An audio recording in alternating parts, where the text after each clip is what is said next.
Bonjour à tous. Donc aujourd'hui, nous allons parler des symboles plus petits qu'eux, plus grands qu'eux. Donc ces symboles sont expliqués dans ce livre, Les maths apprivoisées 1, à la page 11, et ils sont repris à la page 51-52. Alors là, j'insiste sur un phénomène que j'ai observé depuis quelques années. Les maîtresses, quand elles expliquent en primaire ce que représente ce symbole-là, elles utilisent la notion de crocodile, de la bouche du crocodile qui s'ouvre. Donc il y en a même qui dessinent des dents et qui disent que le crocodile mange le plus grand.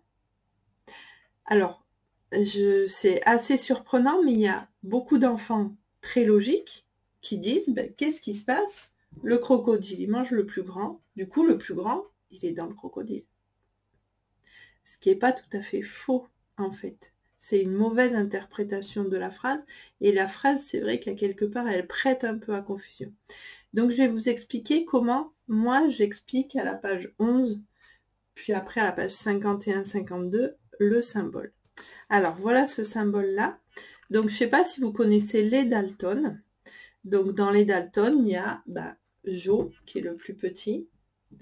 Donc, on va dessiner ici. Après, il y en a deux autres. Et puis, le plus grand, c'est Avril. Donc, si on dessine des bonhommes, et puis après, à la page 51, on met des objets. Là, on va mettre un petit objet, un petit stylo, par exemple. Et là, un plus grand stylo. Par exemple, on peut mesurer et on voit bien que ce symbole-là est tout à fait logique. On part du plus petit et on va vers le plus grand. Donc ce symbole-là, ici, est noté plus petit que.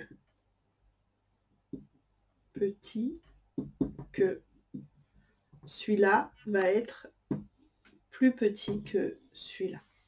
Voilà. Donc ça, c'est important. Plus grand que. Je vais vous le faire. Voilà. Ici, dans la même idée, on va imaginer un bonhomme ici, qui va être grand, et plus petit ici, qui va être plus petit. Donc, comme on lit de gauche à droite, on peut dire que celui-là est plus grand